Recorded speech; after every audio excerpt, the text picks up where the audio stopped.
This page is the front cover of Nintendo Official Magazine UK, issue 111, dated December. It prominently features Mario and Wario from Mario Party 3, a game that's getting the biggest review. We're promised news and previews for GameCube and Game Boy Advance, with a special mention of most tips and every N64 game tested, plus best Pokemon info. The cover also teases features on Rogue Squadron 2 and Street Fighter 2, highlighting the Game Boy Advance's hottest fighter. It's a packed issue, ready to give us all the insider info we crave, and it'll only set you back a mere £2.99. This page is a full-page advert for David Beckham Soccer. It features a striking, almost futuristic image of David Beckham and proclaims, "Train like him, play like him, be him." The advert also highlights PlayStation, Game Boy Advance, and Game Boy Color compatibility, along with the Rage logo and website.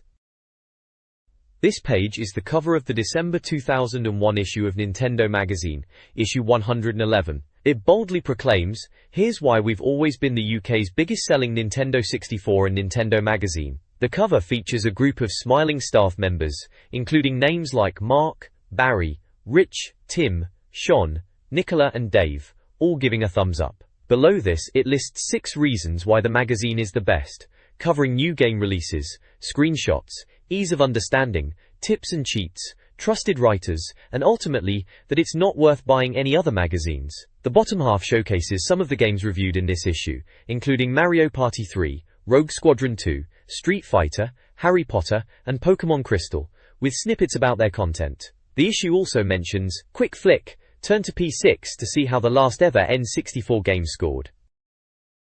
This page is the contents page for the magazine, and it's a pretty exciting one. We've got a huge feature on Mario Party 3, promising to show you all the funky new boards, side-splitting games, and what makes it a Mario 64 masterpiece. They're even claiming it's the last ever N64 release, and it's a must-play.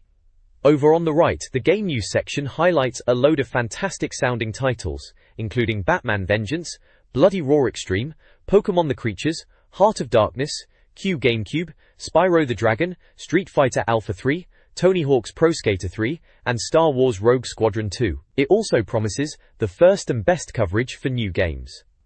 Then, on the left, we're treated to a glimpse of Street Fighter 2 Turbo Revivals, and it sounds like it's going to be a real brawl on the GBA arena. Plus, there are handy little tags pointing us to GameCube and Game Boy Advance new releases. This page really sets the stage for a jam-packed issue. This page is packed with Game Boy Advance goodness. We've got a fantastic looking section dedicated to reviewing all the latest GBA releases, including the highly anticipated Harry Potter and the Philosopher's Stone, promising to bring the magic to life. On the right, it's Blagfest, serving up some early Christmas presents with mentions of a GB Advance and Casper, 5 Lady Siaz Gundam action figures and Lord of the Rings videos. We're also treated to some brilliant game guides, with tips for Pokemon Stadium 2, and a special Pokemon guide to becoming the ultimate gym leader. The reviews section continues with WWF Road to WrestleMania, ISS, and X-Men Reign of Apocalypse, with previews of what to expect from each. Plus, there's a special 16-page Game Boy Advance review special starting on page 36, so you know exactly what's hot and what's not in the world of GBA gaming. It looks like another cracker of an issue for all you portable gaming fans out there.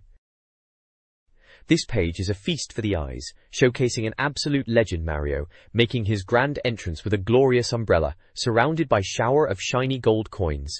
Pure nostalgia. The reviews section is on fire, with highlights for Nintendo 64's Mario Party 3, and Game Boy Advance titles like Harry Potter, Super Street Fighter 2, and WWF. Plus, there's a crucial scoring guide to help you navigate the reviews, ensuring you know your real rubbish from your must-play games. It's a proper celebration of gaming excellence, as expected. This page is a fantastic review of Mario Party 3 for the Nintendo 64. The reviewer is absolutely raving about it, declaring it a must-have and even suggesting you forget Twister and Monopoly because this is the only party game you'll ever need. The vibrant screenshots and the iconic Mario cast, including Luigi, Peach, and even Bowser, really capture the chaotic fun of the game. It sounds like a brilliant way to liven up any Christmas party, though perhaps Bowser might be a bit too much for some guests.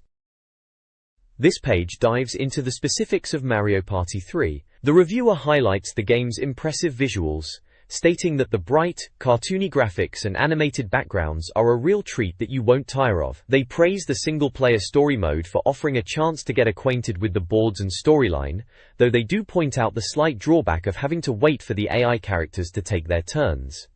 The board basics section explains the simple yet engaging gameplay, comparing it to a board game brought to life with all the Nintendo charm. It mentions the dice rolling mechanic and how players move around the board. We see screenshots showcasing different boards and gameplay moments, including characters like Waluigi and Bowser. The reviewer also touches on the Nintendo All-Stars aspect, noting that you can even choose to play as the villains if you're feeling a bit mischievous. It sounds like a truly fantastic party game that captures the essence of Mario's universe. Mario Party 3 offers diverse multiplayer experiences with its Battle Royale and Duel modes. Battle Royale allows customizable games against friends or the computer, focusing on star and coin collection for victory, with losing players swiftly dumped. Duel mode is a faster-paced edition where players team up, but a partner will abandon you if you run out of coins. While duel mode boards are less elaborate, they remain enjoyable.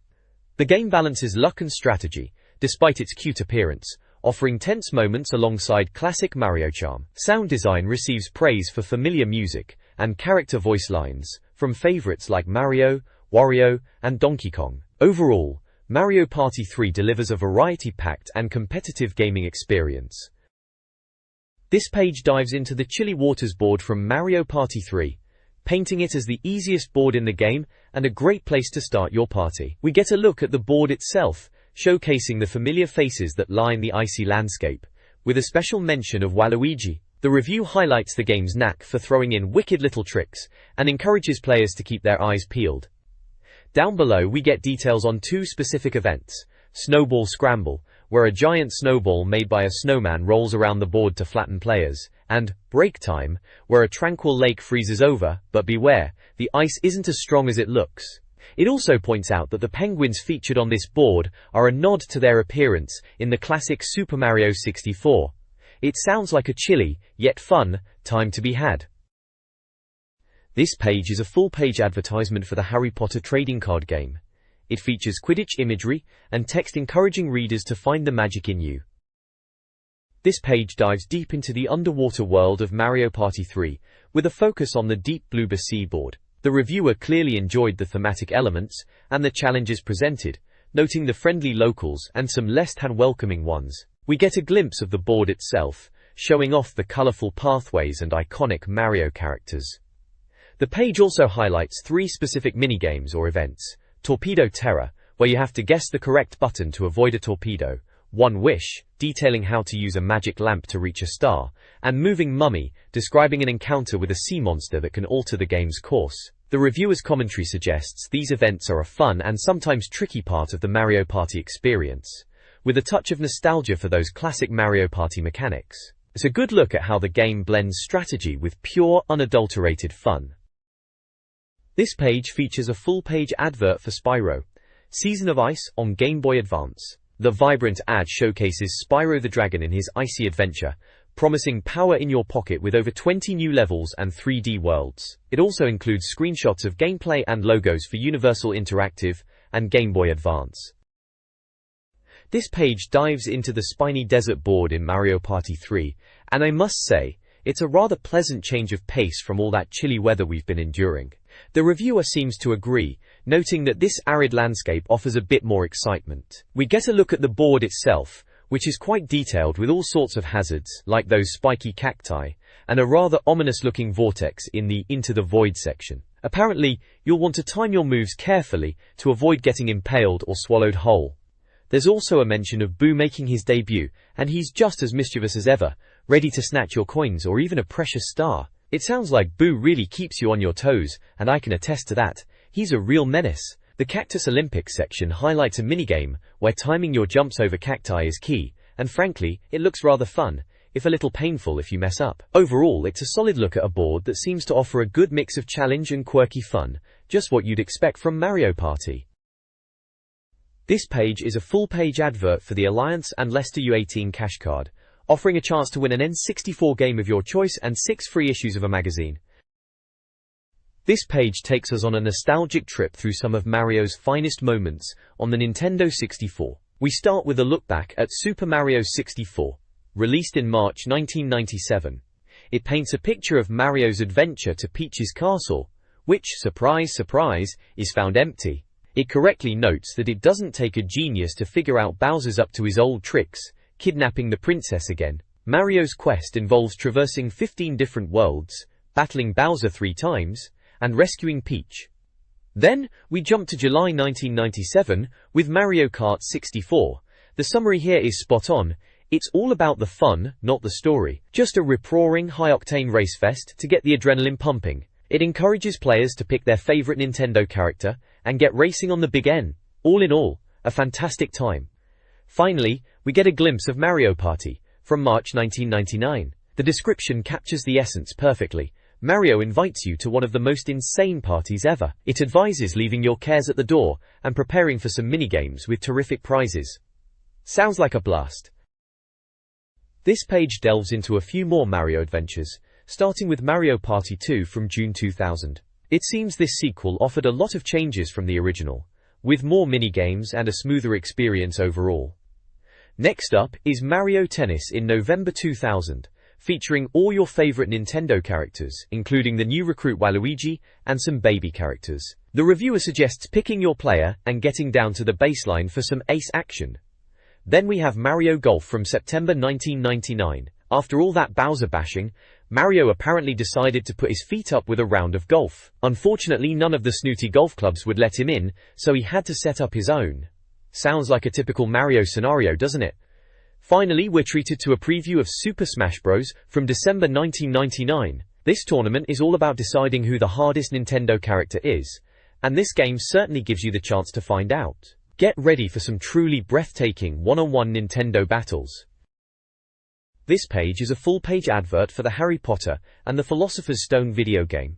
It features a bold slogan, "Get one before the Ministry destroys them all." The advert showcases Harry Potter on his broomstick, the EA Games logo, and the Warner Bros. Interactive Entertainment logo. It's a classic piece of gaming advertising from the era, playing on the excitement surrounding the beloved franchise.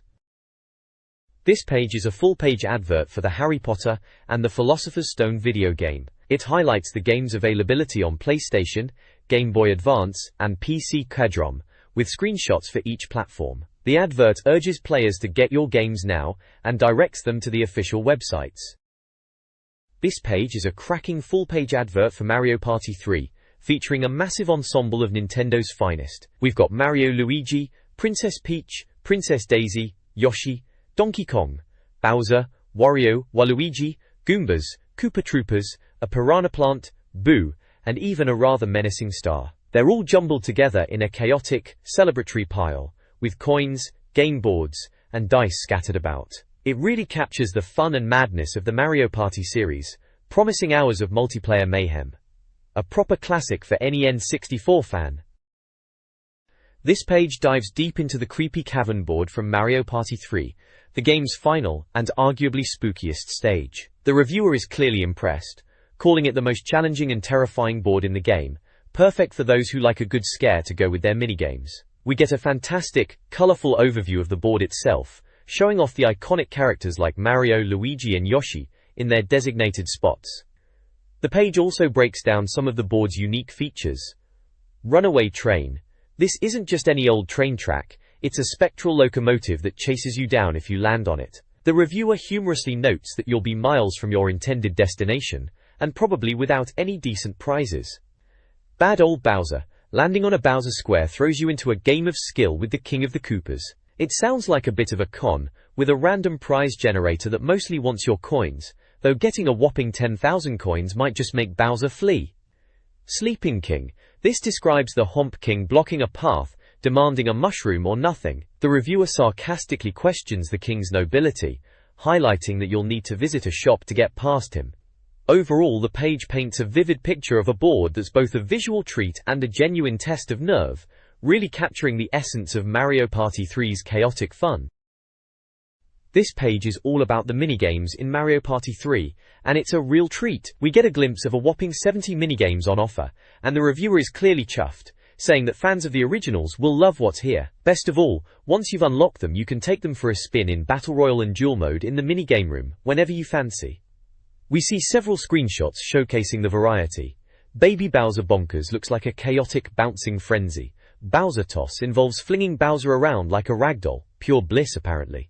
Coconut Conk has you dropping coconuts, and Hide and Sneak seems like a silly game of cat and mouse. There's also Motor Router, which sounds like a thrilling, shock-filled tunnel race, and Thwomp Pull, giving those often overlooked thwomps a moment in the spotlight as they roll around in barrels. And if that wasn't enough, Etch and Catch sounds delightfully weird, with players drawing circles with magic crayons. Finally, Eats a Pizza promises a team-based challenge of gobbling up a giant pizza, though the reviewer wisely advises against loud burping.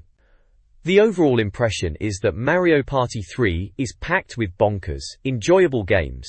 The page culminates with a game score, declaring the game awesome, with a score of 92%, noting that it's so much fun you'll be rolling around the floor and getting huge enjoyment from beating your mates. It's called the best in the series, which is high praise indeed. This page is a full-page advert for Pelswick on nick.co.uk, airing weekends at 8 AM from November 10th. It features the character Pelswick in his wheelchair, promoting the show as a crazy life.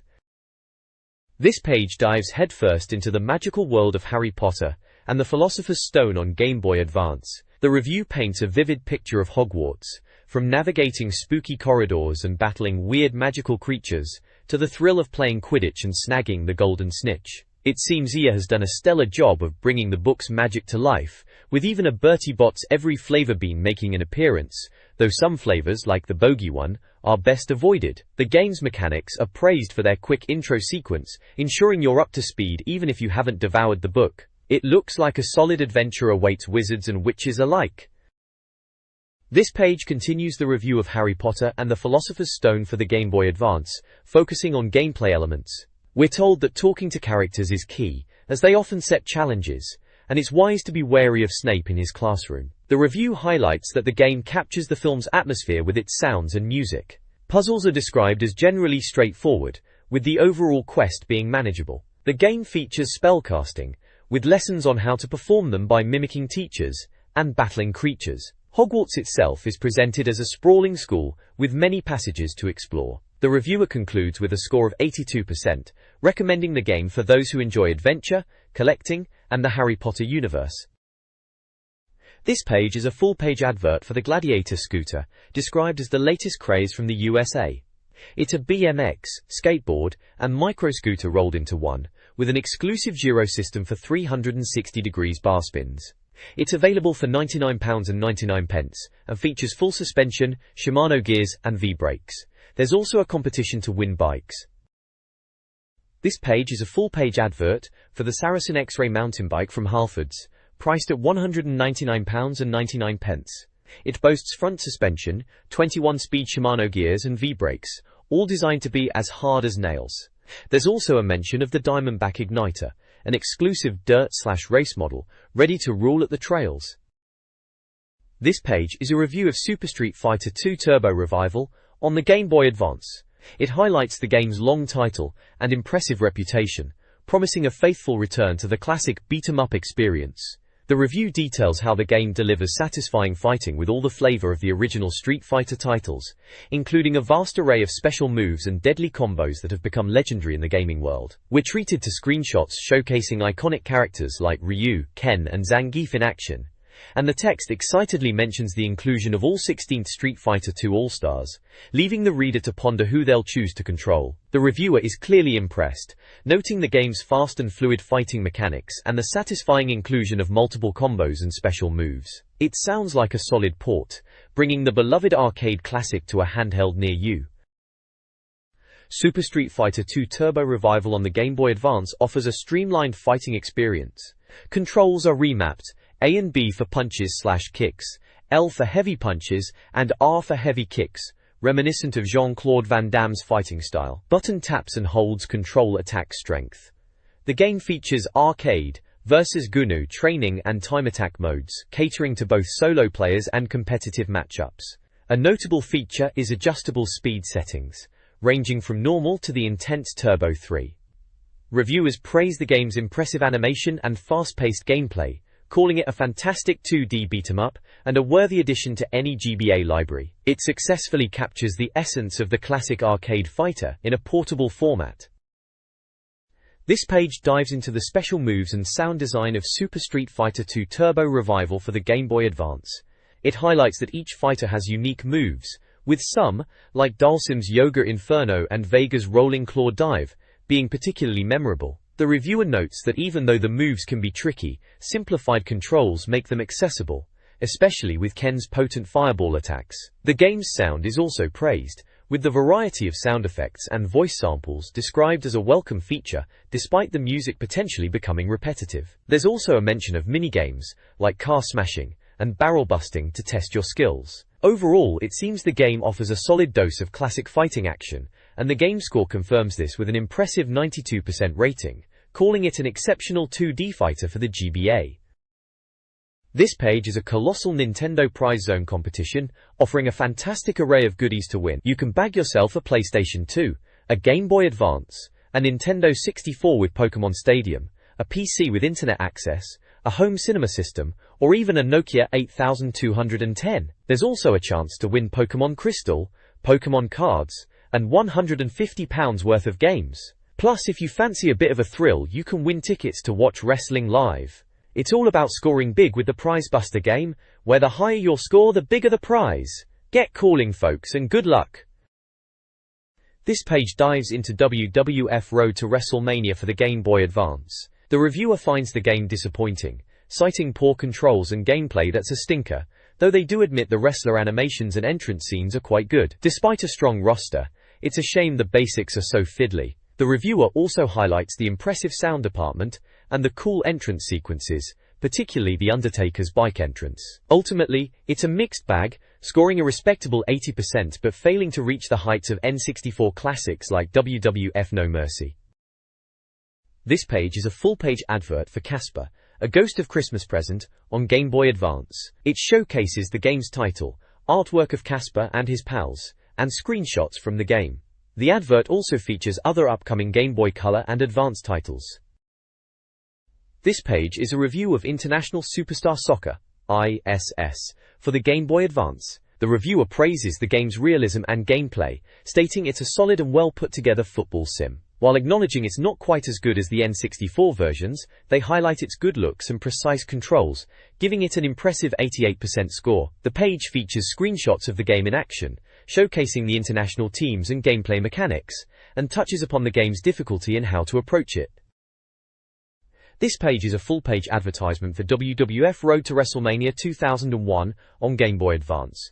It features a dramatic shot of WWF superstars Kane, Stone Cold Steve Austin, and The Undertaker, with the game's title prominently displayed. The advert highlights key game features such as 24 WWF superstars, multiple venues, advanced controls, and full Titantron entrances, all promising an epic wrestling experience. It also includes screenshots of the in-game action.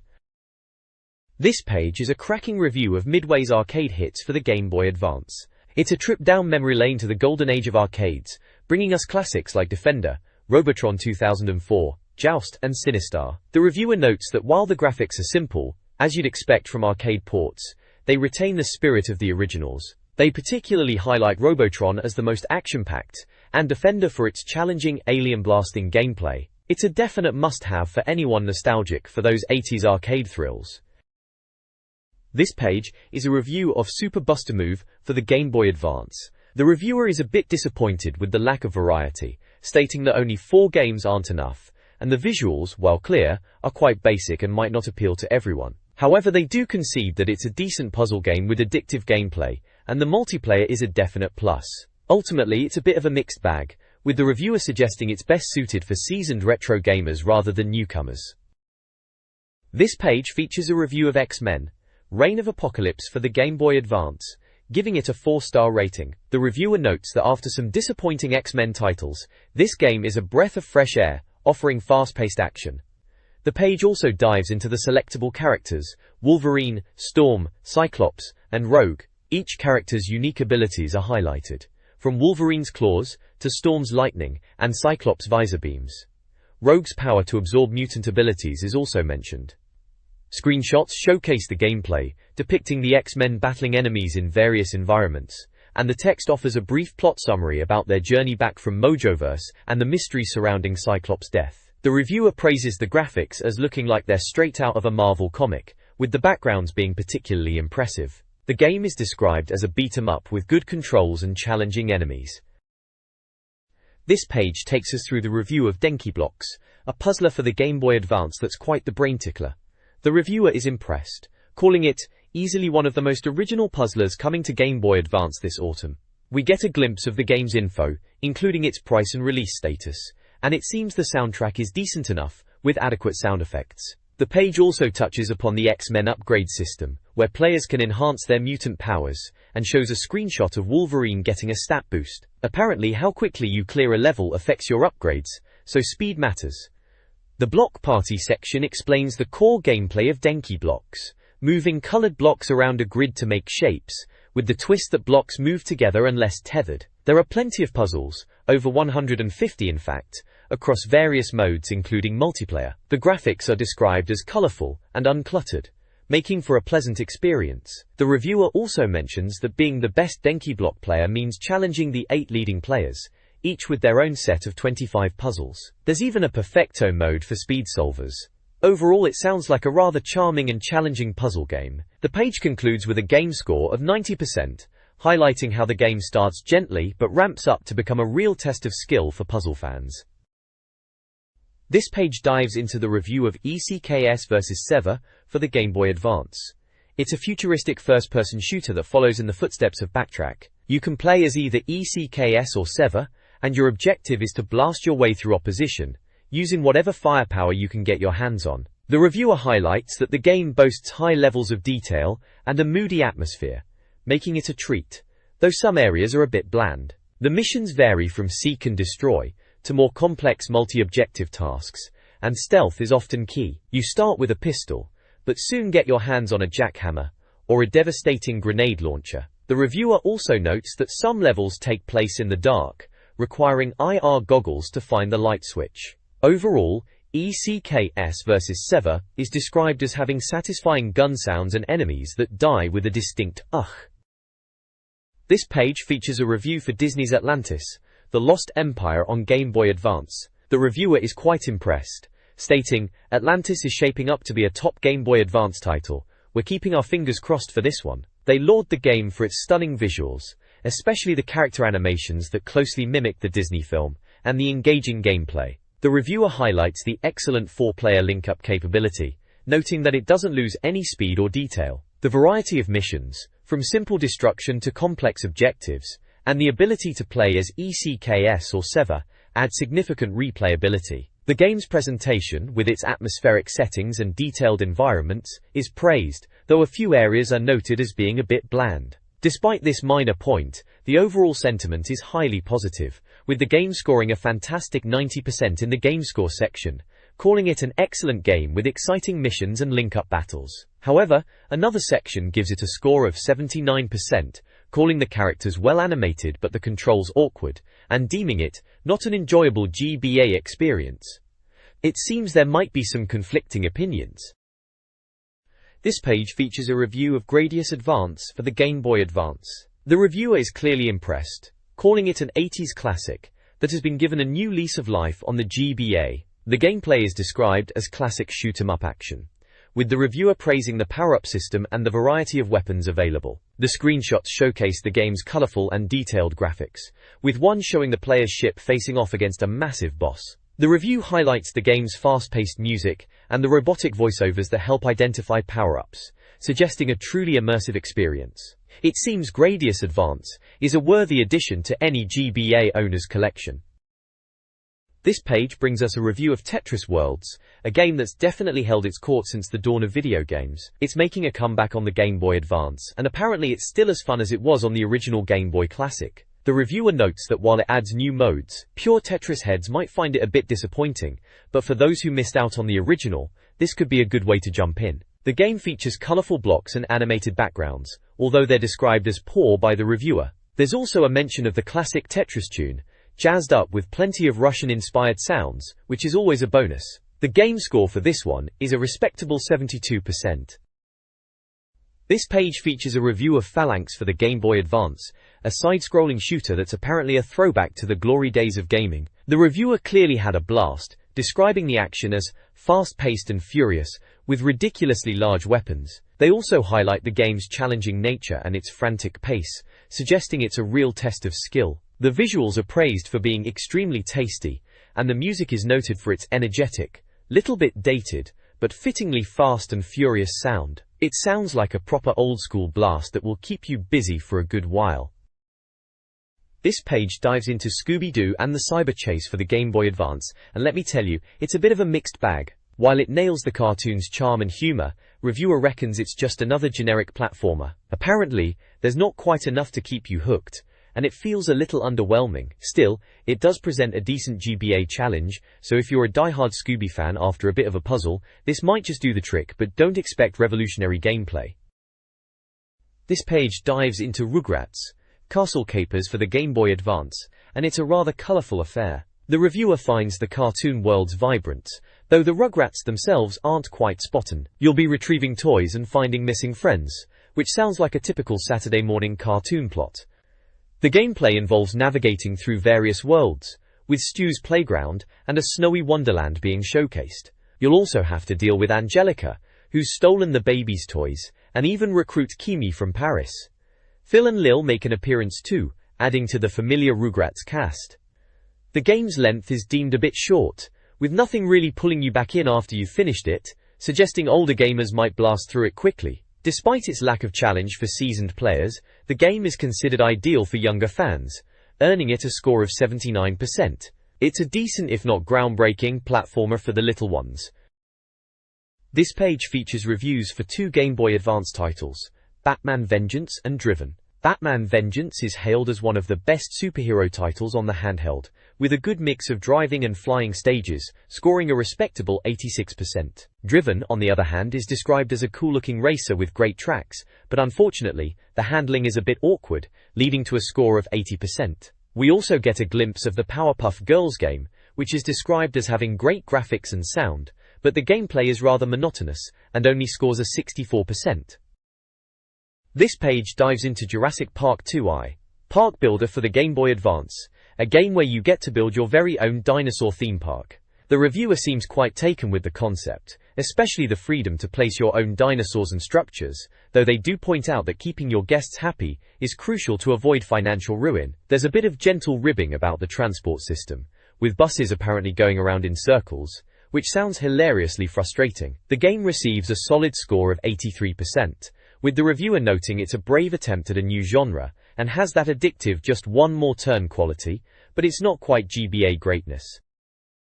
This page gives us a double dose of GBA action, with reviews for Fortress and MX 2002, alongside a look at Power Rangers, Time Force. Fortress is described as a rather addictive puzzler with a twist, where you build your fortress and then try to bomb your oppositions. It's got a great sense of fun and varied levels, with a 82% score. Then there's MX 2002, which sounds a bit like a dud. It features Ricky Carmichael, but apparently, the gameplay is lifeless and dull, with bland tracks, earning a rather dismal 63%. Lastly, Power Rangers. Time Force is deemed a must-buy for fans, but the rest might find it a bit dated with unresponsive controls, and a game that gets boring quickly, scoring 74%. This page is all about Prehistoric Man for the Game Boy Advance, and it looks like it's a bit of a blast from the past. The game is all about our hero Sam, who needs to bash some dinosaurs to get his village's food back.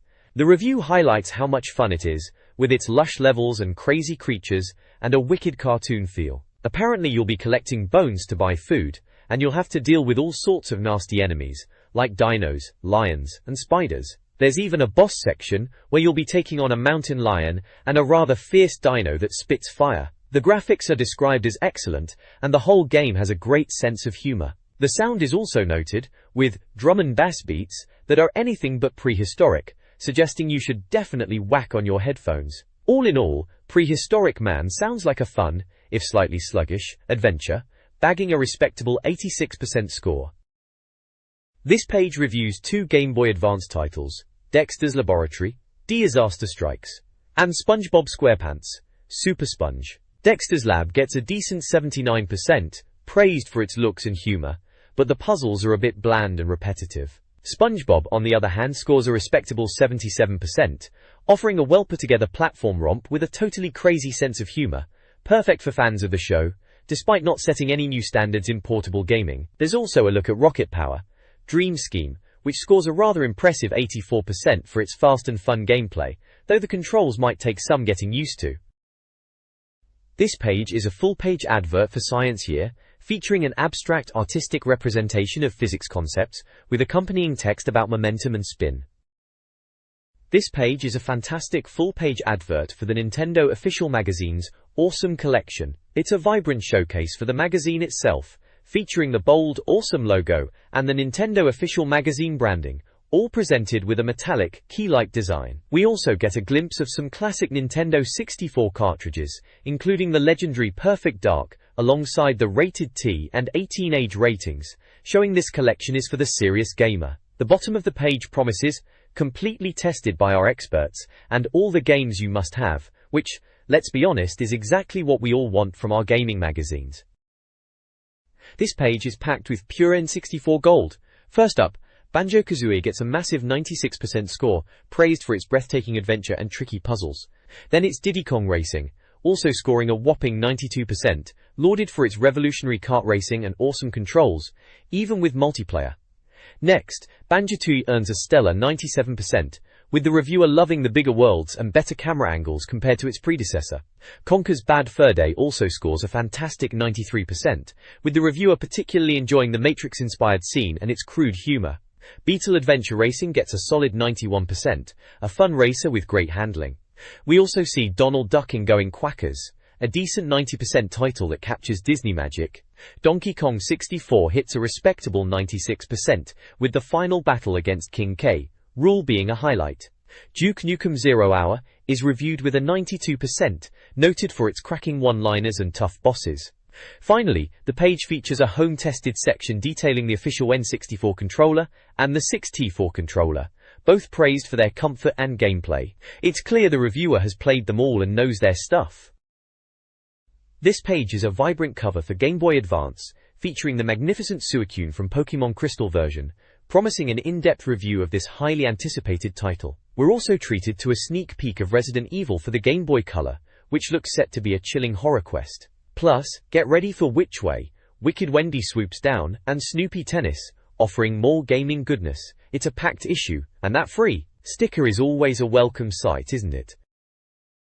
This page is a celebration of the Game Boy, hyping up the latest and greatest titles with a bold Game Boy Reviews banner. We're told to expect thorough reviews, with a handy scoring guide to help us decide what's worth our hard-earned cash. This month's spotlight is firmly on Pokémon Crystal, which is lauded for its new features, battle animations, and gameplay hours, all promising the ultimate Pokémon experience. We also get a glimpse of other titles, like Ant-Int's World Sports, Baby Felix Halloween, Fort Boyard, M&M's Mini Madness, Snoopy Tennis, and Wendy Every Which Way. The page features a screenshot from Pokémon Crystal, showcasing the iconic, "I'd like you to raise a Pokémon" dialogue. It's a truly exciting look at the Game Boy's vibrant gaming scene, and Pokémon Crystal is clearly the star of the show.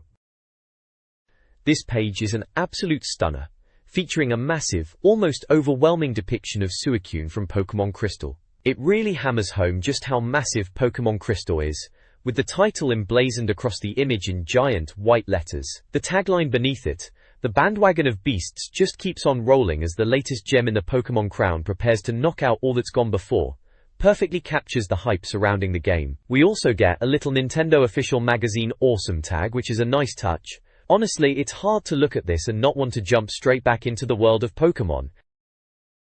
This page dives into Pokémon Crystal, starting with a review of its Let Battle Commence intro. It opens with a short movie featuring Pokémon like Pichu and Wooper, leading to a mysterious figure that turns out to be Suicune, one of the legendary dogs. The text then shows screenshots, numbered 1 through 4, illustrating different moments from the game, including Suicune in action, and the unknown. The page also highlights the game's audio with sounds, noting that the Game Boy Color's musical limitations are still present, but the tunes are still decent. A section titled, Girl Power, points out a significant new feature. Players can now choose to play as a female trainer, a welcome addition for fans. The screenshots here show the trainer selection and an in-game dialogue box. The reviewer seems impressed by the new female trainer option and the familiar yet refined gameplay. It concludes with a tip about playing the game in real time by setting the cart's clock, which is a neat little detail for immersing yourself in the world of Pokémon. This page dives into the world of Pokémon Crystal, with a focus on improving your Pokédex and new battle interactions. We get a look at some familiar faces, like Growlithe and Charmander, as well as some less common ones, all depicted in vibrant color. The reviewer seems particularly taken with the new War Cries feature, which adds a bit of personality to the Pokémon encounters, making them taunt you before battle. It's a nice touch that really brings the battles to life, especially when your opponent's Pokémon starts hissing and moving its head, as the Rattata does. There's also a handy guide to organizing your Pokédex, allowing you to sort your collection by evolution types, or even alphabetically, which is a godsend for any serious trainer wanting to complete their collection. You can even catalog your Pokémon into gold and silver order, a nice nod to the previous games. It's clear the game is packed with information and ways to manage your team, making it easier than ever to keep track of all those pocket monsters. It's all about getting your Pokédex in order, and then some. This page is a review of Pokémon Crystal, focusing on the new features for the Game Boy Color. It highlights Pokémon like Yanma, Sneasel, Eevee, Hoppip, and Magneton, explaining how their movesets and abilities have been updated from previous versions. The reviewer praises the Now in Technicolor section, noting how the graphics are brought to life on the Game Boy Color, making places like Ilex Forest look much more atmospheric. They also touch on playing Crystal on a Game Boy Advance, mentioning the wider screen and the ability to fill it with more of the game's world, although the graphics themselves don't change. The overall sentiment is positive, suggesting Pokémon Crystal offers an enhanced experience with improved visuals and updated gameplay elements. This page reviews Pokémon Crystal, focusing on its connectivity features and compatibility with Pokémon Stadium 2. It explains how trainers can transfer their creatures to the N64 to battle them in 3D, but notes the necessity of a transfer pack. The review also highlights the Dial a Pokémon feature for trading via mobile phones in Japan, while lamenting that this isn't possible in the UK. We also get a glimpse of the upcoming Pokémon Mini, with the mysterious Celebi set to appear in it. The reviewer seems quite impressed with Pokémon Crystal, especially with how it builds upon previous games and offers new ways to play. It's a solid package, and if you're still clinging to your Game Boy Color, this is a must-buy. This page features reviews for 2 Game Boy Color titles. First up is Wendy Every Which Way, which receives a respectable 89% score. The reviewer praises its colorful graphics and varied levels, highlighting the clever gravity reversal mechanic that adds a thoughtful edge to the platforming. However, they do note that the broomstick flying sublevels can be a bit of a challenge due to fast-approaching enemies. Following that, we have Snoopy Tennis, also scoring an 89%. This sports sim is described as solid and enjoyable, perfect for a quick game. The reviewer appreciates the smooth graphics and clear presentation, along with the inclusion of minigames and a 2-player mode. They particularly mention Snoopy's devastating forehand smash, though they feel he could be a little quicker. The reviewer seems to enjoy the light-hearted premise of the Peanuts characters playing tennis in the playground. This page brings us a trio of Game Boy Color reviews. First, Power Rangers Time Force gets a decent 75%. It's a standard platformer, apparently not as good-looking or exciting as Spider-Man, but with 5 Rangers offering some variety. Next, Twine, a James Bond title, scores 70%. It's a shame the N64 version hasn't ported over better, as the game itself is quite long with plenty to do, but the reviewer found the controls a bit too floppy for their liking. Finally, M&M's Madness only manages a rather uninspired 74%. It's described as a slow and tedious title, with poorly marked routes, ultimately a very average platformer. The page also features reviews for Baby Felix Halloween, which sadly only achieves a 79%, and Ants World Sports with a rather poor 53%. Baby Felix Halloween is an adventure where Felix and his cat friend explore a haunted house to rescue pals. While it has smooth, colorful graphics and animated characters, the reviewer found the gameplay a bit simple and enemy attacks somewhat unavoidable. Anano's World Sports, based on the animated movie, has varied and well-animated events, but the whole game is considered too easy and finished in under half an hour, which isn't exactly a ringing endorsement. The page ends with a quick flick section promising more good stuff. This page is a fantastic guide for anyone starting their Pokémon Crystal adventure on the Game Boy. It covers the crucial first steps, including choosing your character's gender, a cool addition, though it doesn't affect the gameplay, mind you. We then get a sneak peek into the early game, showing your humble beginnings in New Bark Town and the first steps towards meeting Professor Elm. You'll get your starter Pokemon from him, and he'll even give you a potion to get you going. The text also highlights the early routes, like Route 29, where you'll encounter low-level wild Pokemon, perfect for getting some early training in. It's a solid introduction to what's arguably one of the best Pokemon games ever made. This page is a brilliant walkthrough for the early stages of Pokemon Crystal. We start in Cherry Grove City, where you get some helpful tips from the locals, including a guide on how to use your Pokegear. Then it's off to your first rival battle, on the way back to Professor Elm's lab. After that we hit Route 30, which is still a bit blocked off, but you can still find some early Pokemon to train. The page also highlights a key moment where you receive a mysterious egg from Mr. Pokemon, which you need to deliver to Professor Elm. It's a crucial quest that sets up the rest of your adventure, and it even teases that this egg will hatch into a cool Pokemon later on. We also get a glimpse of Professor Oak himself, who's updating his Pokedex data. The section Free to Roam suggests the real adventure is just beginning now that you have Pokeballs to catch more Pokemon. It's a great primer for new players, making sure you don't miss any of the early game essentials.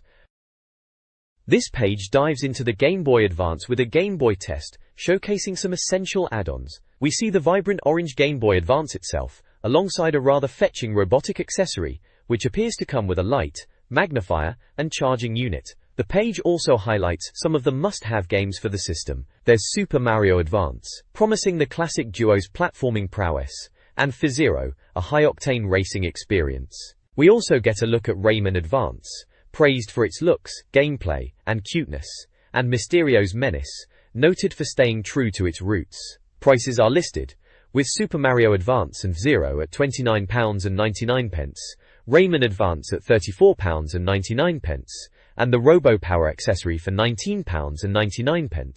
It's a comprehensive look at how to kit out your GBA. This page is a review of Game Boy Advance accessories, featuring a Game Boy test that highlights essential add-ons. We see a purple Game Boy Advance with a battery grip and charger, offering enhanced grip and a 12-hour charge. There's also a glimpse of a 4-player lead, perfect for multiplayer fun, and an FM radio attachment to save your ears from dire music. The page also mentions a roll cage for protection at £14.99 and a battery grip for £12.99, both from Mad Catz.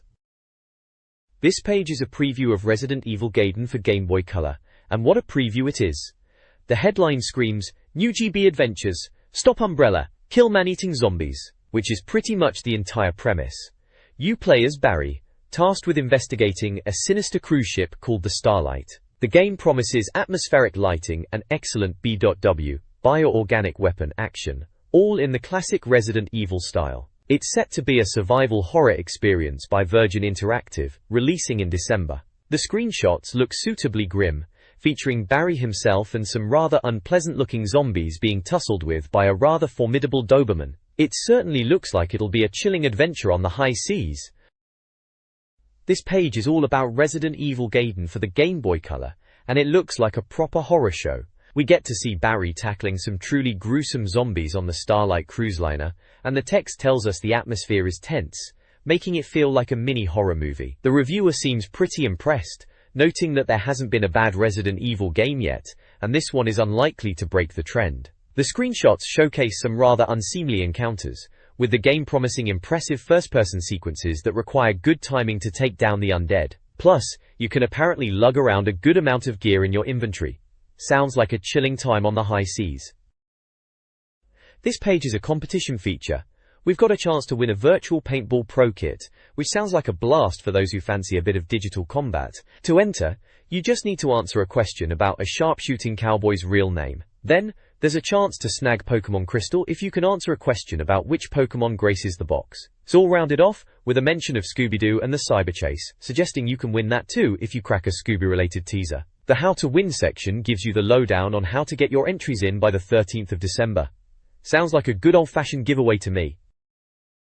This page showcases a selection of Nintendo 64 titles, kicking off with the adrenaline-pumping Excitebike 64, which boasts a 93% score and a highly praised 4-player mode. Next up is F1 Racing Championship, rated at 90%, lauded for its realistic handling and fast-paced action, though its two-player split screen is noted as a slight drawback. F1 World Grand Prix 2 also scores a respectable 90%, praised for its graphics and handling, but it too suffers from a limited two-player experience. F-Zero X gets a 92% score, with the reviewer highlighting its speed and the sneaky ways to trip up opponents. GoldenEye 007 receives a stellar 94% score, hailed as an untouchable classic with fantastic gameplay and graphics that keep you coming back. Finally, ECW Hardcore Revolution, at 90%, is described as a violent wrestling game that pushes boundaries, while FIFA 99 earns a 90% and is celebrated for its accessible gameplay and team variety.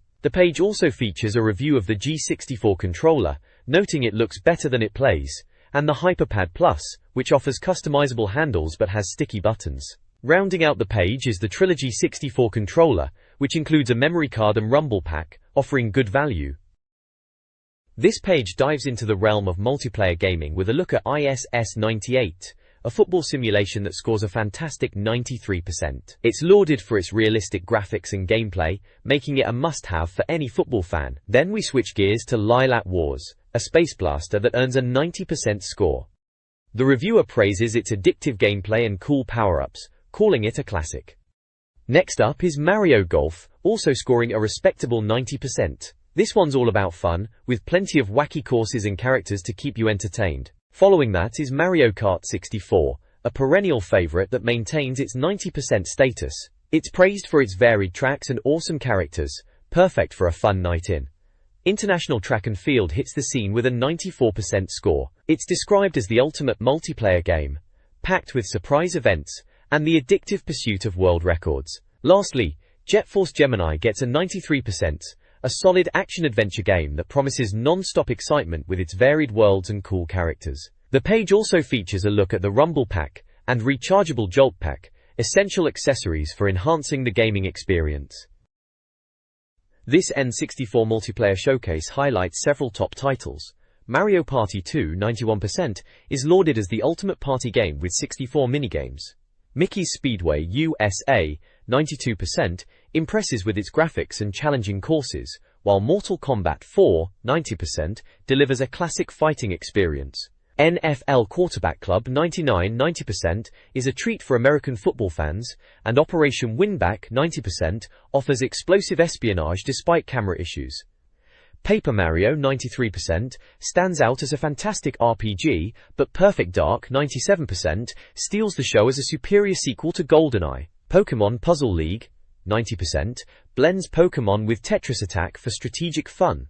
Essential accessories include the G64 Tremor and Memory Pack, £14.99, a convenient all-in-one, and Rumble Packs from Shockwave Datal, £24.99, and Jolt Pack Blaze, £6.99, offering varying levels of quality and cost. This page is a veritable smorgasbord of N64 goodness. We've got Paper Mario, which is as reliable as ever, and apparently Tim has been playing it for ages. Then there's Pokemon Stadium 2, which promises more 3D Pokemon battling goodness, and reviewers are clearly impressed with the sheer number of Pokemon available. Duke Nukem 0 Hour is also on the table, described as a humorous first-person shooter with some cracking catchphrases from Mark. And for the football fans, there's Premier Manager 64, which might be a bit dated but is apparently addictive for anyone who fancies themselves as the next England manager. Finally, Zelda Majora's Mask is getting a nostalgic nod for its tricky puzzles and scary enemies, according to Rich. We also get a look at some essential Nintendo accessories, the 256K controller pack and the 8 meg Blaze, both promising to keep your high scores safe and sound. This page is a fantastic roundup of some top-tier Nintendo 64 titles. We kick off with Quake 2, a frantic shooter that's as good now as it ever was, with plenty of levels and weapon variety to keep you blasting. Then there's Rocket Robot on Wheels, a delightful platformer, with a charming robot protagonist, and some wonderfully imaginative level design. Next up is Shadow Man, a dark and atmospheric action-adventure that's praised for its gripping gameplay and spooky twists. We then dive into Resident Evil 2, a survival horror classic that's still a jumpy scarefest with excellent graphics and a tense atmosphere. Following that is Ridge Racer 64, a fast and furious racer that, while not quite reaching the heights of its arcade predecessors in multiplayer, still offers a solid driving experience. And for something completely different, we have South Park, a game that perfectly captures the crude and hilarious spirit of the TV show, offering a challenging and big adventure. Finally, there's a look at some essential N64 storage solutions. A 1MB Joytech memory card, which is a reliable and reasonably priced option for saving your precious game data, and a 256K Gamester memory pack, offering a cheaper alternative for your save files. It's a great showcase of the N64's diverse library. This page is a brilliant showcase of some absolute N64 classics, starting with the blindingly fast Star Wars Episode 1, Racer, which is a treat for any fan of the film. Then we zoom over to Star Wars Rogue Squadron, lauded for its authentic feel and superb music. For something completely different, 1080 Degrees Snowboarding is a fantastic winter sports title, with amazing graphics and gameplay that really makes you feel like you're on the slopes. We also get a glimpse of Disney's Tarzan, a platformer that's as charming as the movie itself, with great side-scrolling levels. Then, the legendary Super Mario 64 gets another mention, rightly hailed for revolutionizing platforming. And of course, Super Smash Bros. Is here, a beat-em-up that truly brought all the Nintendo stars together for some epic brawls. Finally, we're treated to a look at some essential N64 accessories, the Top Drive Plus, and Formula Race Pro steering wheels, which promise a more immersive racing experience. It's a nostalgic trip down memory lane, with some truly unforgettable games and gear. This page is a fantastic look at some classic Nintendo 64 titles and gaming accessories. We've got the high-octane Turok Rage Wars, the espionage thrills of Twine, and the wrestling mayhem of WWF Attitude and WWF No Mercy, all with impressive scores and verdicts. On the other side, we're reminded of the iconic Sonic the Hedgehog and his journey to Nintendo, and we get to check out some excellent racing wheels, the Guillemot Shock 2 and the Interact version 3 FX racing wheel, plus the Guillemot Race 64 Compact. It's a blast from the past with some truly legendary games and gear. This page dives into two legendary Nintendo 64 titles, Zelda Majora's Mask and Zelda Ocarina of Time. Majora's Mask is lauded for its engaging gameplay, with the Deku Scrub Mask moment being a particular highlight, scoring a solid 96%. Over on the other side, Rayman Advance on the Game Boy Advance is showcased as a fine platformer that really flexes the grabber's muscles, earning a respectable 90%. We also get a peek at the sales chart, showing Paper Mario at the top, with Zelda Majora's Mask making a respectable 10th place. And don't forget the contact list for all your gaming needs.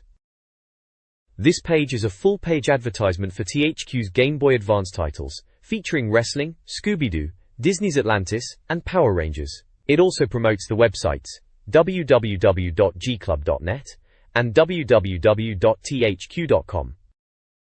This page is a goldmine of tips and tricks for Nintendo gamers, with a special focus on Oracle of Seasons for the Game Boy Color. It promises the best, tried and tested tips to help you conquer those tricky puzzles and tough bosses. We get some cracking advice on obtaining the Big Bomb Bag and how to snag a new ring from the Subrosia market. Plus, there's a neat little secret for finding gacha seeds in the mayor's house, which is just the sort of hidden gem we love. And if you're looking to up your game, there are hints for Poke Stadium 2 and Paper Mario. Honestly, who needs walkthroughs when you've got this? This page is a fantastic guide to mastering some classic Nintendo titles. We've got the lowdown on N64 controller icons, making button mashing a breeze, and a similar breakdown for the Game Boy Advance. Then, it's onto the high-octane world of Excitebike 64, revealing secrets like big heads and night mode for some truly wild racing. Finally, we dive into ESPN Final Round Golf 2002, explaining how to unlock all those challenging courses. It's a gamer's paradise of tips and tricks to elevate your gameplay. This guide offers helpful tips for several Game Boy Advance titles. For Mario Kart Super Circuit, it details unlocking classic tracks and a hidden reward for achieving gold trophies in all cups. Super Mario Advance players can learn a power-saving trick using the select and R/MAU buttons, and a high jump technique in Mario Classic. Mario Party 2 advice focuses on excelling in mini-games like Archer Rival and Bobsled Run, acknowledging the game is best enjoyed with friends. Tony Hawk's 2 players can unlock all levels via a button combination, while Final Fight 1 offers unlockable cheats, level select and rapid punch earned through fighting points. Overall, this resource provides valuable shortcuts and strategies to enhance gameplay across a variety of popular GBA games. This page is a fantastic dive into the most requested games, with WWF No Mercy taking the top spot. We're treated to some epic wrestling screenshots, showing off the intensity of the virtual ring. Apparently you can unlock hidden wrestlers by beating them in career mode, which is a neat little secret to discover. The page also lists a whole host of other games with cheat codes and tips, including everything from Aero Gauge to Zelda, Majora's Mask. It's an absolute treasure trove for any gamer wanting to get the most out of their N64 library, and the mention of characters like Scotty and Boofather in the screenshots just adds to the nostalgic charm. Plus, there's a tantalizing offer to call a premium rate number for even more cheats. Because who doesn't love a good cheat code, eh?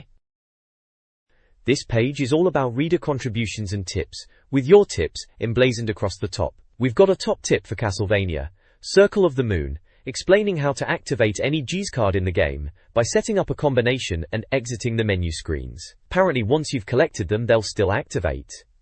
Over on the right, we have a winner for Mario Kart, Super Circuit. The tip suggests hitting the second left jump on Ribbon Road to cut off a large section of the track, and on Cheeseland, a left jump will land you on yellow jump bars. Then there's a piece on Bomberman Tournament, with a tip to go south into the Coliseum in Gamatown to win 5 battles in a row and get the fusible transistor and 150 gold pieces. It's a fantastic page for getting ahead in your favorite games.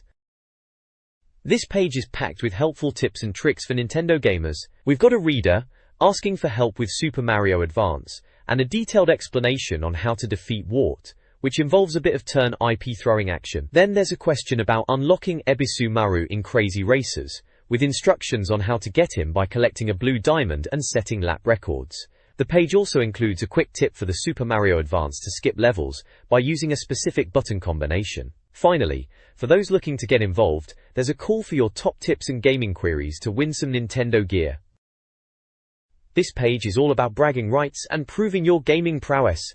We've got the toughest challenges from GT Advance and Tony Hawk's Pro Skater 2. In GT Advance, you'll need to master Circuit 7 free speed for the fastest time, and remember to drift around those corners. No braking for pros. For Tony Hawk's 2, it's all about the single session on the warehouse level, aiming for the highest score by holding grinds as long as possible.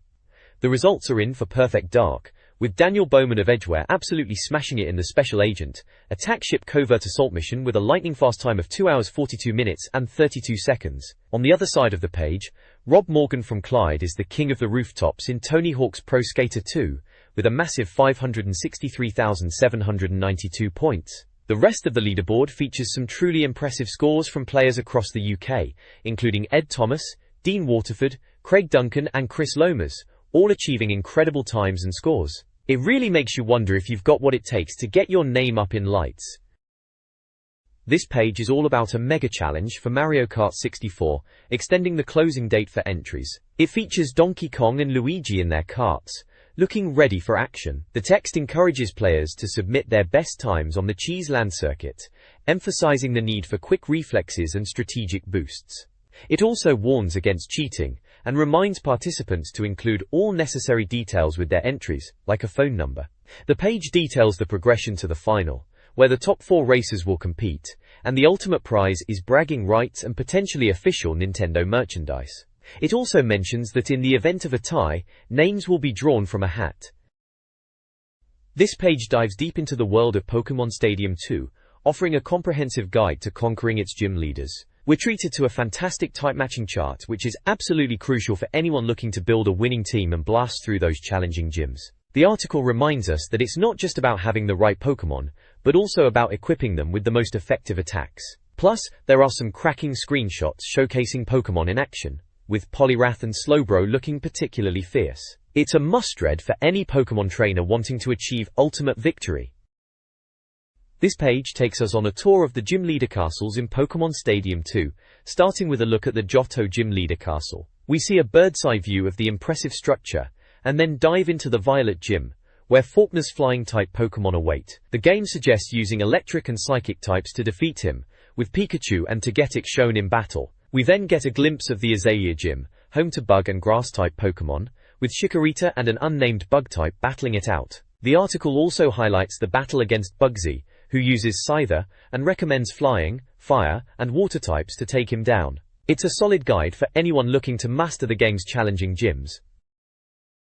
This page continues our journey through Pokémon Stadium 2's gym leader castles, focusing on the Johto region. We get tips for tackling the Goldenrod Gym, which features dastardly normal-type Pokémon. It's recommended to use fighting and psychic types, with a screenshot showing a battle against a Hitmonlee. We also see advice for the Ecruteak Gym, dominated by Ghost-type Pokémon. Morty is the leader here, and the game suggests using electric and psychic types. Screenshots showcase battles against an Unown and a Haunter. Finally, we're introduced to the Xianwood Gym, the domain of fighting-type specialists Nick and Chuck. Psychic, water, and grass-type Pokémon are recommended here, with a battle against a Seaking and a Granbull shown. It's a useful guide for mastering these tough gym challenges. This page dives into the Olivine and Mahogany gyms, offering essential strategies for trainers aiming to conquer them. For Olivine Gym, led by Jasmine, expect a formidable Steelix, Corsola, Magnemite, Mantine, and Skarmory. The advice is to pack fire, ground, and electric-type Pokémon to counter these steel and water adversaries. Moving on to Mahogany Gym, the challenge lies with water and ice-type Pokémon. Here, grass, psychic, and electric types are your best bet. The Team Rocket section highlights their persistent presence, warning players that these trainers are in it for the long haul and won't be easily defeated. They employ a diverse range of Pokémon, so bringing a well-rounded team is key. The page suggests rock and ground types for tackling them, with a mention of psychic types being useful for the journey too. We see several battle snippets, including an Electrode, a Hoot Hoot, and a Persian, giving a glimpse of the opponents you'll face. The guide also provides insights into defeating Rocket Grunts and Executives, recommending specific Pokémon types like Ground, Ice, Fire, Fighting, Psychic, and Bug to overcome their varied teams. Finally, we get a look at Gym Leader Price and Skier Carol, with recommendations for tackling their Ice and Water-type Pokémon respectively, suggesting Grass, Fighting, and Psychic types for Price, and Electric and Ice types for Carol. It's a solid rundown to help you prep for these tough battles. This page is all about tackling the final gyms in Johto, specifically Blackthorn Gym, and then moving on to the Elite Four. It kicks off with Blackthorn Gym, where you'll face trainers with tough Pokémon, including some Dragon types. The advice is to bring your best Fire, Fighting, and Ice types. Then, we're introduced to the Elite Four, and this guide gives you the lowdown on how to beat each of them. It covers battles against Clefable, Pidgeot, and Ariados, offering tips on which Pokémon types are most effective. It also provides strategies for defeating Will, Koga, Bruno, and Karen, recommending specific Pokémon to counter their lineups, like Dark, Ghost, and Bug types for Will, and Fire, Ice, and Psychic types for Koga. The final challenge is against Champion Lance, and the page suggests Water, Rock, and Electric types to secure victory. It's a comprehensive guide to help you become the champion. This page is a guide to conquering the Kanto gym leaders in Pokémon Stadium 2, offering crucial tips to overcome each challenge. We're treated to screenshots of battles against various Pokémon like Kabutops, Sunflora, Weezing, and Electabuzz, with advice on the best Pokémon types to bring. For instance, Brock's Onix and Golem will fall to Fighting, Grass, and Ground types, while Misty's Starmie and Stagetic are best dealt with by Electric, Grass, and Fighting Pokémon. It also highlights the battles against Lieutenant Surge, Erika, Sabrina, and Blaine, with specific Pokémon suggestions like Psychic and Ghost types for Sabrina and Water, Ground, and Flying types for Blaine. The page concludes with a look at the legendary trainer Red, recommending Fire, Ground, and Psychic types to defeat his formidable team. Finally, there's a victory message celebrating your triumph over the Elite Four and the Hall of Fame, encouraging players to submit their own tips. It's a great resource for anyone looking to master the Kanto gym circuit. This page is a continuation of our Paper Mario guide, diving into the secrets of Tubba castle. We've got walkthroughs for navigating Gusty Gulch, tackling the heart of Tubba lair, and even advice on how to deal with the boss himself. There are some cracking screenshots showing off the game's distinctive visual style, including Mario facing off against Tubba minions, and a rather ominous-looking room, with a question mark above a friendly ghost. The guide also touches on finding the down jump badge, and offers a glimpse of Bowser's bedroom. It's all about uncovering the mystery and beating the big bad, so get ready for some classic Mario platforming action. This page continues our comprehensive guide to Paper Mario, focusing on the Shy Guy invasion and trials in the Toy Box segments. We're shown how to deal with rampaging Shy Guys in Toad Town, involving bouncing on them and using warp pipes. There's also a bit about finding the Shy Guy's Toy Box, with the help of Twink. The guide then moves on to the trials in the Toy Box section, detailing how to navigate a tricky toy train puzzle. This involves collecting a calculator from Ralph, using the toy train to reach a mailbag, and then delivering items like a cookbook and mystery note to various characters such as Taste T and Rust T. It appears we'll need to mend some train tracks and even deal with a big lantern ghost. It's a classic Mario adventure, full of item collection and puzzle solving, all presented with those charming Paper Mario visuals. This page dives into the strategic world of Paper Mario, first by tackling the formidable General Guy. It seems our red-clad nemesis isn't the brightest bulb, relying on hordes of shy guys and a rather uninspired modified pram as his weapon. The guide helpfully advises us to use Mario's bounce attack and electro dash to deal with these pesky foes, even suggesting a power jump for some. It's a classic Paper Mario approach: defeat the minions, then take on the boss. Next up is a rather peculiar Cooking with Peach segment. Peach, it appears, is tasked with baking a cake for a hungry shy guy. The instructions involve venturing into the right door and referencing a gourmet guy for assistance, suggesting a culinary quest alongside the usual platforming. It's a bit of a departure, but I suppose even villains need a good cake sometimes. The final section, Jungle Fever, throws us into the steamy jungles of Lava Lava Island. We're guided through helping Colorado with a fuzzy caterpillar problem, a bit of spin jumping, and an airborne lift to Lava Lava Island. Then it's off to Yoshi Village to rescue some Yoshi kids, navigate a volcanic blockage, and even use a sushi to swim around for a star piece. There's also mention of dealing with piranha plants, and a quest for a Jade Raven statue, all promising a good dose of classic Mario exploration and quirky characters. Sounds like a tropical adventure, with a few surprises. This guide details navigating the lava-themed challenges in Paper Mario's volcano level. It begins with entering the area and covers traversing jungle paths, utilizing vines, and solving puzzles involving blue cubes and lava flow manipulation with blocks and paracarry. The walkthrough provides strategies for battles against enemies like putrid piranhas and white Magi-Koopa, recommending moves such as Starstorm and Bombette's Powerbomb. Key items like the Dizzy Stomp badge and a magical seed are highlighted, alongside advice for the Lava Piranha boss fight. Maintaining HP above 14 is crucial.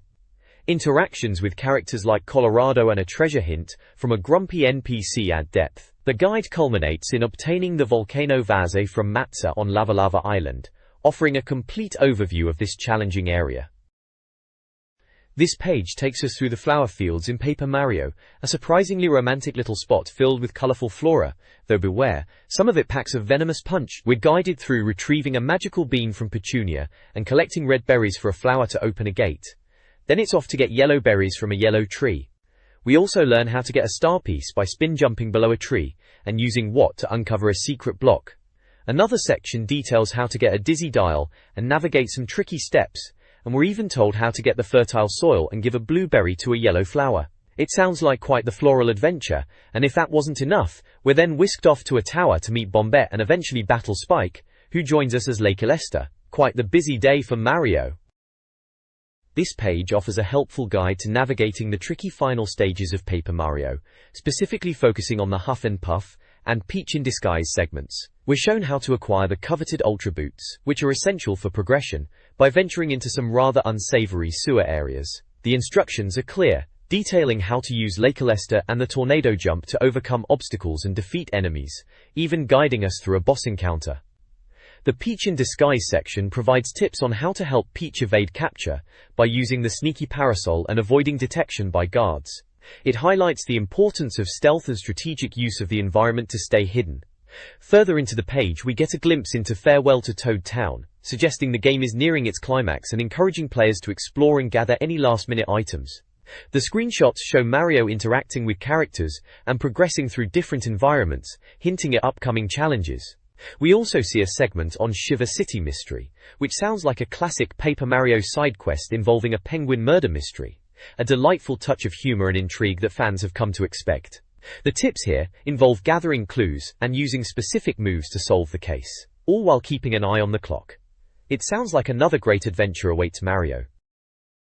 This page offers a comprehensive walkthrough for two key areas in Paper Mario, Starborn Valley and Crystal Palace. In Starborn Valley, players are guided through finding a star piece guarded by a rather large, toothy monster, and how to deal with the local mayor, and his quest involving snowmen and a bucket. The Crystal Palace section is quite involved, detailing how to navigate a mirrored maze, find keys, and defeat the Crystal King. It's packed with tips on using specific moves like the tornado jump and bombette, and even how to tackle the Crystal King's multiple forms. It seems Nintendo is pulling out all the stops to ensure we conquer these challenges.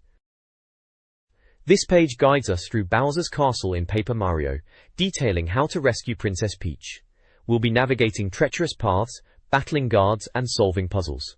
The walkthrough highlights the use of specific abilities, like what to light the way, and the importance of collecting heart refills. We also learn how to tackle the locked doors, and even use the upgraded Peach Beam against Bowser himself, with a cheerful "you can beat Bowser" to boot. It's all about clever use of your abilities, and a bit of well-timed button mashing to save the day. This page is all about what you lot are saying about Nintendo games, with the Club Mario section featuring letters and opinions. We've got Tim and Rich looking at the latest GameCube buzz, including some thoughts on the new Zelda game. There's a Mario's Winner section with a letter from Luke Langley, who's tired of people complaining about the GameCube's Panasonic version and thinks it's just as good as the PlayStation 2. Then we see a letter from James Dunn detailing his top 3 N64 games for a hypothetical stint in Bowser's prison, with Paper Mario, Mario Kart 64, and Yoshi's Story making the cut. It's a real mix of fan mail and opinion, as always. This page is a fantastic dive into what the readers are thinking, with the Mario's Hotline section showcasing some of your excellent contributions. We've got opinions on the GameCube, with a chap from Norfolk wondering if GoldenEye Turok or Tony Hawk's Pro Skater 2 will make it to the console. Elsewhere, someone's excited for Diddy Kong Pilot on Game Boy Advance, and another is celebrating the end of the war between Mario and Sonic. Plus, we get a peek at the Mario's hit list, where you're encouraged to write in about what games you'd like to see featured. There's also a Blagfest Answers section, and a general A Few Email Rules guide to help you get your messages seen. Honestly, it's a veritable smorgasbord of Nintendo chat. This page is the thrilling conclusion to the WWF No Mercy Mega Challenge. We meet the 4 finalists who battled it out to be crowned the UK's best WWF No Mercy gamer. There's Lee Martin, 13 from Southwater, who picked Mr. Ass and had a cracking quote, "Ah, what am I doing?" Then we have Emmanuel Aderotimi, 17, from London, whose choice was Stone Cold Steve Austin, with the memorable line, "Come on, get Benoit." Charles Swift, 16, from Altrincham, favoured Chris Benoit, and quipped, "Oh fudge." Finally, Frank Allen, 14, from Leeds, opted for The Undertaker, and insightfully noted, "I think I see a pattern emerging. Sounds like they had a proper laugh, getting stuck into games like Wave Race and Super Monkey Ball. What a way to find a champion." This page details the grand finale of the WWF No Mercy Mega Challenge, with the 4 finalists, Lee, Emmanuel, Charles, and Frank, battling it out. Lee and Frank, who previously teamed up, turned on each other, but despite their best efforts, The Undertaker, Frank's wrestler, eventually overcame Mr. Ass, and Lee was defeated by Frank's superior skills. Meanwhile, Emmanuel and Charles were beaten, but their wrestlers still tried to influence the outcome from the sidelines. Frank ultimately proved to be the worthy winner, not only for his skills but also for his speed, securing a Game Boy Advance, Mario Kart Super Circuit, and a stash of goodies. The other finalists also walked away with consolation prizes, proving that these readers are a force to be reckoned with when it comes to WWF grappling. This page features a competition to win a Game Boy Advance and the Casper game. We've also got a look at Lady Seer, Lord of the Rings, and Gundam action figure kits. The question to win is about the names of the 3 nasty ghosts trying to get Casper. The options are Stretch, Stinky and Fatso, Huey, Dewey and Louie, or Athos, Porthos and Aramis. There's also a rather fetching translucent purple Game Boy Advance in the picture, looking all ready for some spooky gaming action. Nintendo Official Magazine is hosting 3 competitions. Win a copy of Lady Seer for Game Boy Advance by correctly identifying the game's villains. Choose from the Mohairs, the Tusoas, or the Giottos. Celebrate the upcoming Lord of the Rings film with a chance to win Ralph Bakshi's animated version. Answer who carries the ring, Bilbo Drago or Frodo Baggins. Finally, explore the popular Gundam series and potentially win a Bandai model kit by naming the animated saga Mobile Suit Gundam, Mobile Home Gundam, or Mobile Phone Gundam. To enter any competition, send your answer, name, age and address on a postcard or sealed envelope marked with the competition name to Nintendo Official Magazine, EMAP Active, Angel House, 338346 Goswell Road, London, EC1V7QP. The deadline for all entries is December 13, 2001. This page is a blast from the past, featuring the colossal Nintendo News logo front and center, promising all the essential info on GameCube, GBA, and of course, all things Nintendo. We're treated to a glimpse of the upcoming Star Wars Rogue Leader, with LucasArts at the helm, touting its action-packed gameplay. The review is clearly buzzing with excitement, highlighting the game's impressive visuals and promising an immersive Star Wars experience. It even mentions the chance to pilot iconic ships, like the Millennium Falcon. There's also a peek at other GameCube and Game Boy Advance titles, including Batman Vengeance, Bloody Roar Extreme, Q-Cube, Rogue Squadron 2, Spyro the Dragon, Season of Ice, Street Fighter Alpha 3, Creatures, and new GBA colors. It looks like a packed issue for Nintendo fans. This page is a deep dive into Star Wars Rogue Squadron 2, Rogue Leader on the GameCube, and frankly, it's nothing short of stunning. LucasArts has truly knocked it out of the park with this one. The level of detail is incredible, and as the review states, the GameCube is in a league of its own graphically. We're shown screenshots of the iconic AT-ATs, and apparently, you can even tie them up with tether ropes. Who knew Star Wars ground combat could be so strategic? There's also a glimpse of some exhilarating trench runs, promising the most exciting moments from the films. The reviewer is clearly smitten, calling it potentially the best Star Wars game ever made, and frankly, I'm inclined to agree. It sounds like this game delivers an unparalleled Star Wars experience, putting you right in the cockpit of those legendary ships, with massive explosions and pinpoint lighting effects. They've certainly set the bar high for Star Wars games on this console. This page is all about Tony Hawk's Pro Skater 3 on the GameCube, and it sounds like an absolute blast. The reviewer is clearly impressed, calling it a potential gold-plated classic for the console. They're raving about the stunning levels, new trick system, and that all-important fat soundtrack, featuring some serious tunes from Alien Ant Farm and Motorhead. It seems like the GameCube version is going to be a must-have, especially since the N64 version is apparently hard to find. They even offer some crucial advice about keeping your balance meter in the center for those all-important grinds, otherwise your score won't be looking too pretty. The screenshots show off some seriously slick skateboarding action, with a few familiar faces like Steve Caballero also making an appearance. Honestly, it sounds like this game is going to be an absolute winner, and who knows, you might even impress your mates and the girls with your dazzling tricks. This page is a full-page advertisement for Tetris Worlds on the Game Boy Advance. It features a stylized brain with different sections labeled, suggesting Tetris engages various cognitive functions. The tagline is, "You can't get it out of your head." This page is a cracking look at Street Fighter Alpha 3 for the Game Boy Advance. It's a real throwback, bringing new characters and an improved combat system, which is exactly what you'd expect from a Street Fighter title. The reviewer is clearly impressed, calling it absolutely amazing, and a must-have for fighting game fans, even mentioning a £35 price tag, which shows it was a premium release back in the day. We also get a glimpse of Heart of Darkness, a platformer that sounds like a bit of a throwback too, recalling its PlayStation origins. It's a classic tale of a boy searching for his dog, facing all sorts of nasties along the way, and the screenshots suggest some seriously atmospheric levels. It sounds like a proper adventure, with some cool-looking powers to boot.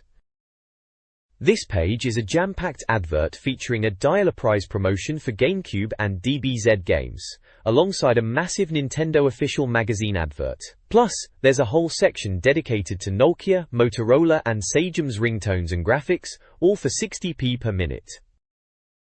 This page dives into the world of Game Boy Advance gaming with a prominent feature on Spyro Season of Ice. The review highlights Spyro's transition to the handheld, describing his world as vibrant and packed with non-stop adventuring. It also teases the character's combat prowess, noting he's not averse to burning a baddie's butt.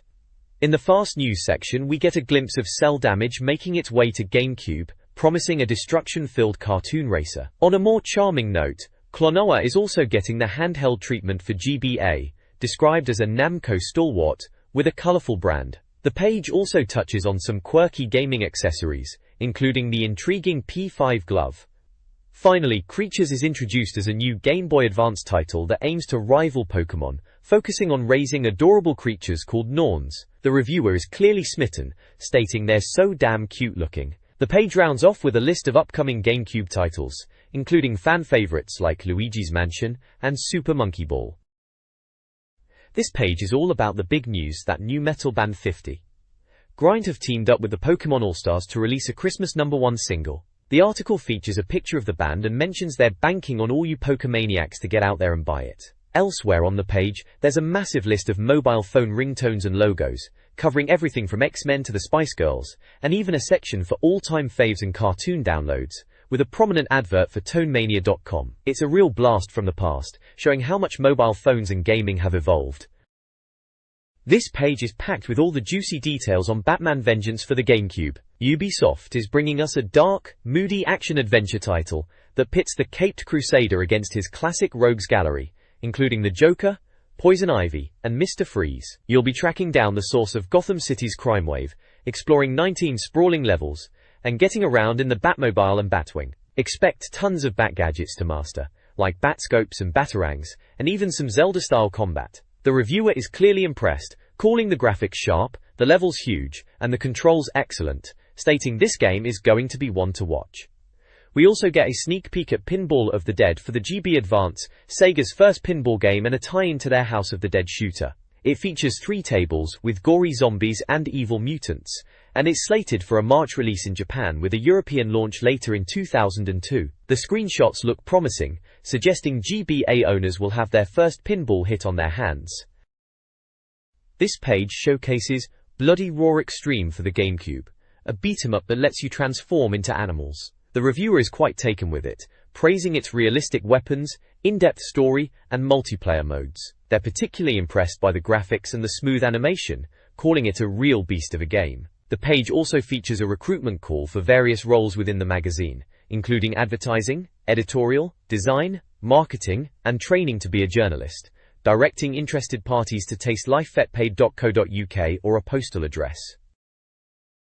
This page is packed with Game Boy Advance news and a look at the highly anticipated Q-Cube. First up, we've got rumors swirling about a backlit GBA, though Nintendo has apparently denied it. Still, that hasn't stopped keen tech heads from modding their own, with initial reports suggesting they can achieve up to 10 hours of battery life. If you fancy giving it a go, check out portablemonopoly.com, but be warned, it'll void your warranty. In other GBA news, Japan's getting 3 new colors, including a rather snazzy glacier blue model sporting the Tokyo Yomiuri Giants baseball team logo. No official UK release date yet though, so we'll just have to keep our fingers crossed. Then, we shift our attention to the Q-Cube, Nintendo's answer to the DVD playing PlayStation 2. It's looking rather sleek, and the review suggests it's aiming to lure PS2 owners away from their black bricks. Set to hit Japanese shops for around £243, just in time for Christmas, this new name for the GameCube is indeed a Q. Unfortunately, there's no word on when we'll see it in the US or here in the UK, so we'll just have to be patient and hope for the best. This page is a collage of Nintendo game action, showcasing characters and gameplay from various titles. We see Donkey Kong in his jungle glory, a snowboarding adventure with Mario, and a snippet of a soccer match featuring what looks like David Beckham. There's also a glimpse of Sonic the Hedgehog, a bit of Jurassic Park action with a dinosaur, and some characters from Pikmin. The overall impression is a vibrant showcase of the diverse gaming experiences available on Nintendo platforms. The page is topped with the bold slogan, "Addicted to Games," and the website computerandvideogames.com, highlighting it as a go-to resource for gamers, boasting an impressive 3,000 reviews and 26,000 cheats. This page is the front cover of Nintendo Official Magazine, screaming, "The biggest and best sell." It's hyping up next month, with a massive Nintendo logo and a "Go Buy It the 14th of December" tag. We're promised 6 promises, including getting the lowdown on new games first, and the best tips, moves, and cheats. The cover also teases content on Pikmin, promising gorgeous landscapes and real-time action, plus updates and reviews for Simpsons Road Rage, Golden Sun, Wario Land 4, and Doom. Looks like a packed issue. This page is a cracking advert for Star Wars Rogue Squadron on the N64, promising classic movie moments, awesome battles, and every Star Wars fighter you'll ever need. It also hypes up the Plus Game Boy Color section, which promises the best handheld mag around, with all the latest reviews, tips, and cheats for your Game Boy Color. We also get a glimpse of some N64 bosses and tips for your hot hand, plus official GBA and N64 tips. This is definitely one to pick up for any Nintendo fan. This page features the wrestling superstar William Regal in all his glory, complete with his signature suit and tie. It's a fact file dedicated to the man himself, giving us the lowdown on his real name, Darren Matthews, his impressive 6'2" height, and a weight of 250 pounds. We also learn his finishing move is the Regal Stretch. In the Did You Know section, we discover he once wrestled as the real man's man, and even cut his teeth in the business at a holiday camp, challenging members of the audience. Apparently he's also penned a manners masterclass. Who knew wrestling was so refined? A Nintendo logo and issue number 106 are also present, suggesting this is a snapshot from a gaming magazine focused on WWF content. This page is a fantastic advert showcasing the best of Nintendo's offerings. We've got the Game Boy Advance front and center, with the console itself available in various cool colors like indigo and arctic. Plus, there are loads of GBA games listed with prices, so you can plan your next purchase. Don't forget the accessories too. We've got Game Boy Advance carry cases, a worm light, because who needs actual light, rechargeable battery grips, and light shields. And for the GameCube, you can reserve yours now and get some killer deals. There's even a competition to win prizes like a Game Boy Advance or PS2, so get those entries in. This page is an advert for Cartoon Network's X-Men, with the tagline, New Show! It features several iconic characters from the series, including Wolverine, Storm, Professor X, Cyclops, Rogue, and Nightcrawler. The advert highlights that the show starts November 5th, weekdays at 5:30 p.m., and promotes the website cartoonnetwork.co.uk. It's a vibrant, action-packed display for fans of the mutant heroes.